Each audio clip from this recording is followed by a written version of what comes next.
ETF index mutual funds నేర్చుకుని stock మార్కెట్లో రాణించాలనుకుంటున్నారా? వెంటనే ఈ నెంబర్కి కాల్ చేయండి.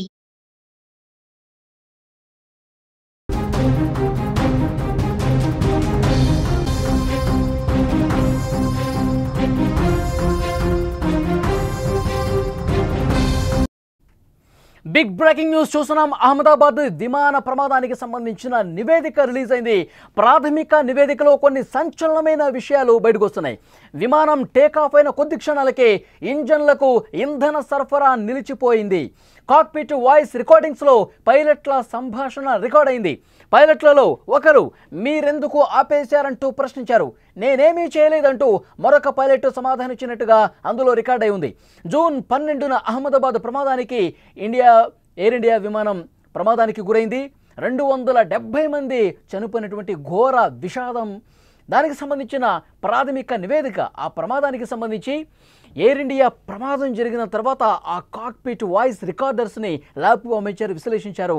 ఆ కాక్పిట్ వాయిస్ రికార్డర్లో ఏవైతే పైలట్ల సంభాషణ ఉందో ఆ సంభాషణకి సంబంధించినటువంటి డీటెయిల్స్ ఇప్పుడు ఏఏఐబి అంటే air craft accident investigation bureau చాలా స్పష్టంగా ఆ పైలట్లు ఏం మాట్లాడుకున్నారు, ప్రమాదానికి కొద్ది సెకండ్ల ముందు పైలట్ల మధ్య ఎలాంటి సంభాషణ జరిగింది, ఇవన్నీ కూడా ఈ ప్రైమరీ రిపోర్ట్లో చాలా స్పష్టంగా ఏఐబి రిలీజ్ చేసింది. జూన్ 12న అహ్మదాబాద్లో ఎయిర్ ఇండియా విమాన ప్రమాదంపై ప్రాథమిక నివేదిక రిలీజ్ అయింది. 15 పేజీల ఈ నివేదికను విడుదల చేసింది. టేకాఫ్ అయిన కొద్ది క్షణాల్లోనే కూలిపోయిన ఎయిర్ ఇండియా విమానంలో ఆ కొద్ది సెకండ్లలో ఏం జరిగిందో భారత విమాన ప్రమాద దర్యాప్తు సంస్థ రిలీజ్ చేసింది. ఎయిర్ ఇండియా విమానం టేకాఫ్ అయిన కొద్ది క్షణాలకే ఇంజన్లకు ఇంధన సరఫరా నిలిచిపోయినట్లుగా ప్రాథమిక నివేదికలో తెలిపింది. ప్రమాద స్థలం నుంచి స్వాధీనం చేసుకున్న కాక్పిట్ వాయిస్ రికార్డింగ్స్లో పైలట్ల సంభాషణను గుర్తించారు. అందులో ఒక పైలట్ స్పష్టంగా అంటే ఇంధన ఏవైతే స్విచ్లు ఉంటాయో ఇంధనానికి సంబంధించినటువంటి అనేటువంటి స్విచ్లు ఒకటి ఆగిపోతే వెంటనే ఇంకొక 2 సెకండ్లో ఇంకొక స్విచ్ కూడా ఆఫ్ అయిపోయింది. మీరెందుకు స్విచ్ ఆఫ్ చేశారు అంటూ ఒక పైలట్ క్వశ్చన్ చేశాడు. నేనేమీ చేయలేదు, నేను ఏమీ ఆఫ్ చేయలేదు, అదే ఆఫ్ అయిపోయింది అని చెప్పి ఆయన జవాబిచ్చినట్టుగా తెలుస్తుంది. వెంటనే మళ్ళీ ఆన్ చేసే ప్రయత్నం చేశారు. ఇంజన్ 1, ఇంజన్ 2 రెండు కూడా ఆన్ చేసే ప్రయత్నం చేస్తే మొదటి ఇంజన్ రీలైటింగ్ ప్రక్రియ అనేది విజయవంతమైంది. కటాఫ్ నుంచి మళ్ళీ రన్ మోడ్లోకి వచ్చింది. రెండో ఇంజన్ని మళ్ళీ ఆన్ చేసే ప్రయత్నం చేశారు, కానీ ఆన్ కాలేదు. రెండో ఇంజన్ ఆన్ కాలేదు. రీలైటింగ్ ప్రక్రియ రెండో ఇంజన్కి సంబంధించి కాలేదు. టేకాఫ్ని విజయవంతంగా ముందుకు తీసుకెళ్లే దాంట్లో ఫెయిల్ అయింది సెకండ్ ఇంజన్. దాని తర్వాత ఒక్కసారిగా వేగం తగ్గిపోయింది.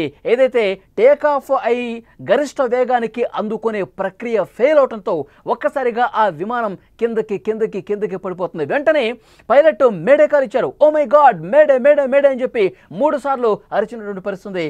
అంతకుముందు ఆ మేడే అనడం కూడా ఆ వాయిస్ రికార్డును కూడా మనం విన్నాం గతంలోనే. అయితే ఇక మేము పూర్తిగా ప్రమాదంలో ఉన్నాము, హెల్ప్ చేయండి అని దాని అర్థం. ఆ తర్వాత కొద్ది సెకండ్లకే ఒక హాస్టల్ భవనం మీద కూలిపోతున్నటువంటి పరిస్థితి ఉంది. ఈ కాక్పిట్ వాయిస్ రికార్డర్లో పైలట్లు ఏం మాట్లాడుకున్నారన్న విషయానికి సంబంధించి ఈ రిపోర్ట్లో చాలా స్పష్టంగా ఏఏఐబి రిలీజ్ చేసింది.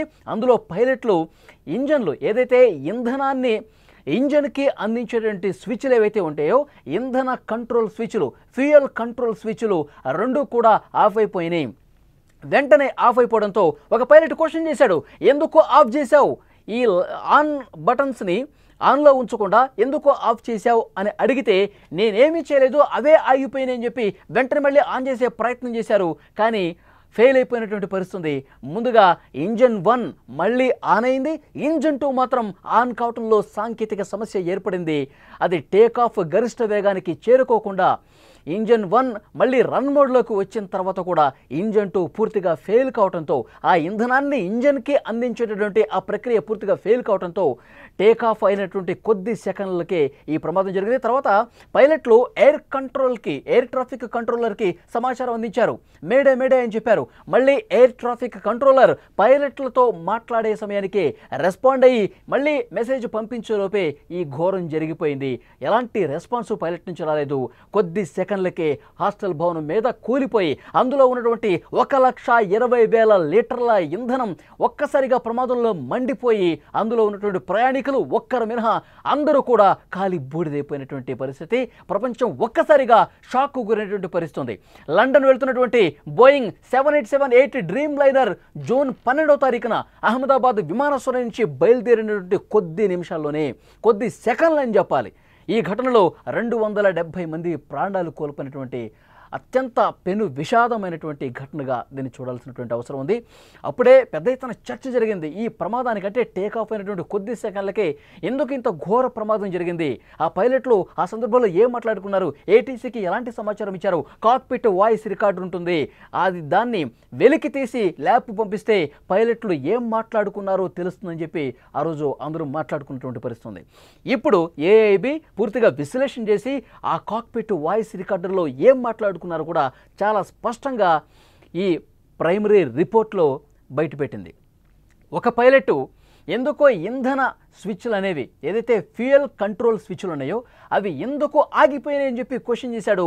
నేనేం ఆపలేదు, నేనేం చేయలేదు, వాటంతట అవే ఆగిపోయినాయి అని చెప్పి ఇంకొక పైలట్ నుంచి సమాధానం వచ్చినటువంటి పరిస్థితి ఉంది. ఆ వెంటనే ఎయిర్ ట్రాఫిక్ కంట్రోలర్కి ఈ ప్రమాదాన్ని గమనించిన వెంటనే ఒక పైలట్ ఈ సమాచారం పంపించాడు, మేము ప్రమాదంలో ఉన్నాం, మేడే మేడే మేడే అని చెప్పి 3 సార్లు అతను అన్నటువంటి పరిస్థితి ఉంది. సో డెఫినెట్గా ఇక్కడ క్లియర్గా విమానాన్ని కిందకి అంటే ఆ విమానాన్ని పైకి ఎగిరే విధంగా శాయశక్తులా కృషి చేశారు. విమానం ప్రమాదం జరగకముందు మనం విజువల్స్లో చూస్తే సీసీ ఫుటేజ్లో చాలా స్పష్టంగా రికార్డ్ అయింది. ఆ విమానం ముందు భాగం అనేది ఇట్లా పైకే ఉంది.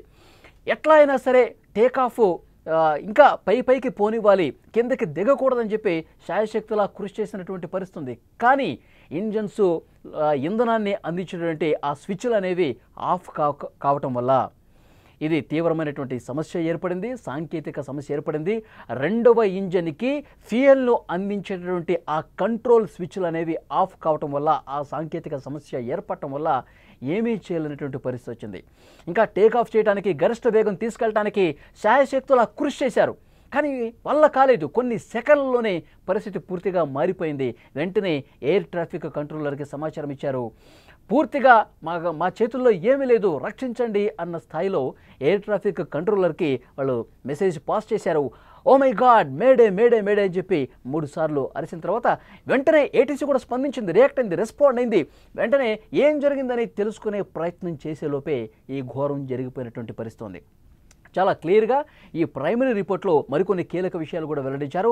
ఆ ఇంజన్లన్నీ కూడా వెంటనే ఈ ప్రమాదం జరిగిన వెంటనే రెస్క్యూ చేయడానికి ఫైర్ ఇంజనీర్స్ అక్కడికి వెళ్ళి ఆర్పే ప్రయత్నం చేశారు. మళ్ళీ ఒక డ్రోన్ కెమెరాతో ఆ విమానం క్రాష్ అయినప్పుడు కూడా రికార్డ్ చేసినటువంటి పరిస్థితి ఉంది.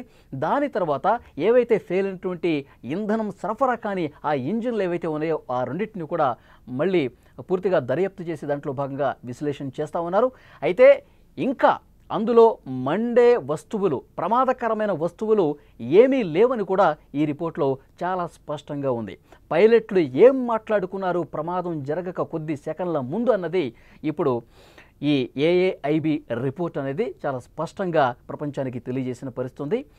ఇంజన్లకు ఇంధనాన్ని సరఫరా చేసేటటువంటి ఆ వ్యవస్థలు, ఫ్యూయల్ కంట్రోల్ స్విచ్లు ఏవైతే ఉన్నాయో అవి ఆఫ్ కావటం వల్ల, ఆఫ్ అయ్యి సాంకేతిక సమస్య ఏర్పడటం వల్ల ఈ ప్రమాదం జరిగిందని ఈ ప్రాథమిక రిపోర్ట్లో చాలా స్పష్టంగా తెలియజేసింది. ఒక పైలట్ ఎందుకు స్విచ్లు ఆఫ్ అయిపోయినాయి, ఎందుకు స్విచ్లు ఆఫ్ చేశావు అని క్వశ్చన్ చేశాడు. నేనేమీ చేయలేదు, అవి ఆఫ్ అయిపోయినాయి అని చెప్పి మరొక పైలట్ చెప్పాడు. వెంటనే స్విచ్లు ఆన్ చేసే కార్యక్రమం మొదలుపెట్టారు. కొన్ని సెకండ్లోనే మొదటి ఇంజన్ ఆన్ చేశారు, స్విచ్ ఆన్ చేశారు, ఇంధనాన్ని పంపించే స్విచ్ ఆన్ చేశారు, అది ఆన్ అయింది, అది కట్ ఆఫ్ నుంచి రన్ మోడ్లోకి వచ్చింది. రెండో స్విచ్ మళ్ళీ ఆన్ చేశారు, అది కూడా రన్లోకి వచ్చి కొద్ది సెకండ్లోనే రెండవ స్విచ్ అనేది ఆఫ్ అయిపోయింది. రెండో ఇంజన్కి ఫ్యూయల్ని పంపించే ఆ కంట్రోల్ స్విచ్ అనేది ఆఫ్ అయిపోయింది. ఎంతసేపటికి నొక్కినా సరే, ఎంతసేపటికి ఆన్ చేసే ప్రయత్నం చేసినా సరే అది ఆఫ్ మోడ్లోనే ఉండిపోయింది. టేక్ ఆఫ్ సజావుగా జరిగే ప్రక్రియ విజయవంతంగా కాలేదు. వెంటనే రెండో ఇంజన్ పనిచేయని నేపథ్యంలో వెంటనే ఆ విమానం అనేది కిందకు దిగుతూ ఒక్కసారిగా క్రాష్ అయిపోయినటువంటి పరిస్థితి ఉంది. పైలట్లు ఇదే మాట్లాడుకున్నారు. ఇంజన్ స్విచ్లు అనేవి ఆఫ్ అయిపోయినటువంటి కారణంగానే, ఈ సాంకేతిక సమస్య కారణంగానే ఒక్కసారిగా కుప్పకూలిపోయి క్రాష్ అయిపోయింది. మొత్తం మంటల్లో కాలిపోయి ప్యాసింజర్స్ అందరూ ఒక్కరు మినహా చనిపోయినటువంటి పరిస్థితి. అలాగే హాస్టల్ భవనంలో కూడా ఉన్నటువంటి వైద్యులు ఎవరైతే ఉన్నారో, వాళ్ళ కుటుంబ సభ్యులు ఎవరైతే ఉన్నారో, దాదాపు 30 మంది కాలి బూడిదైపోయినటువంటి పరిస్థితి. ఇంకా చాలామంది ఆసుపత్రుల్లో చికిత్స తీసుకుంటున్నటువంటి సిచ్యువేషన్ తెలుస్తోంది. సరిగ్గా ఒక నెల రోజులు కావస్తుంది. జూన్ 12 జరుగుతుంది. ఈరోజు జూలై 12. నెల రోజులకి ప్రాథమిక నివేదిక ఏఏఐబి రిలీజ్ చేసింది. పైలట్లు మాట్లాడుకున్నటువంటి మాటలను కూడా పూర్తిగా విశ్లేషించి ఈ నివేదికను రిలీజ్ చేసినటువంటి పరిస్థితి. ఫ్యూయల్ కంట్రోల్ స్విచ్లు ఆఫ్ అయిన కారణంగానే, ఈ సాంకేతిక సమస్య కారణంగానే ఈ ప్రమాదం జరిగినట్టుగా చాలా స్పష్టంగా అర్థమవుతున్నటువంటి పరిస్థితి. ముఖ్యంగా ఎప్పుడైతే టేకాఫ్ అయిందో, టేకాఫ్ అయ్యి కొద్ది సెకండ్లోనే ఈ ప్రమాదం జరిగింది. ఎప్పుడైతే టేకాఫ్ అయ్యి అట్లా పైకి లేచిందో లేదో, ఆ ఎయిర్పోర్ట్ టెర్మినల్కి సంబంధించిన అంతిమ గోడ ఏదైతే ఉంటుందో, ఆ గోడని ఇట్లా దాటిందో లేదో వెంటనే ఈ సమస్య గుర్తించారు పైలట్లు. దాన్ని సెటరేట్ చేసే ప్రయత్నం చేయడానికి శాయశక్తులా కృషి చేశారు, కానీ వాళ్ళ వల్ల కాలేదు. ఎందుకంటే అంత జటిలమైనటువంటి సమస్యగా కూర్చుంది. ఎక్కువ సమయం కూడా లేదండి. ఎందుకంటే విమానం కొద్ది దూరం ప్రయాణించిన తర్వాత గాల్లో ఉన్నప్పుడు వాళ్ళకు కొంత సమయం దొరికి ఉండేది. టేకాఫ్ అయిన కొద్దిసేపటికే ఈ సమస్య ఏర్పడింది కాబట్టి ఏమీ చేయలేని పరిస్థితి.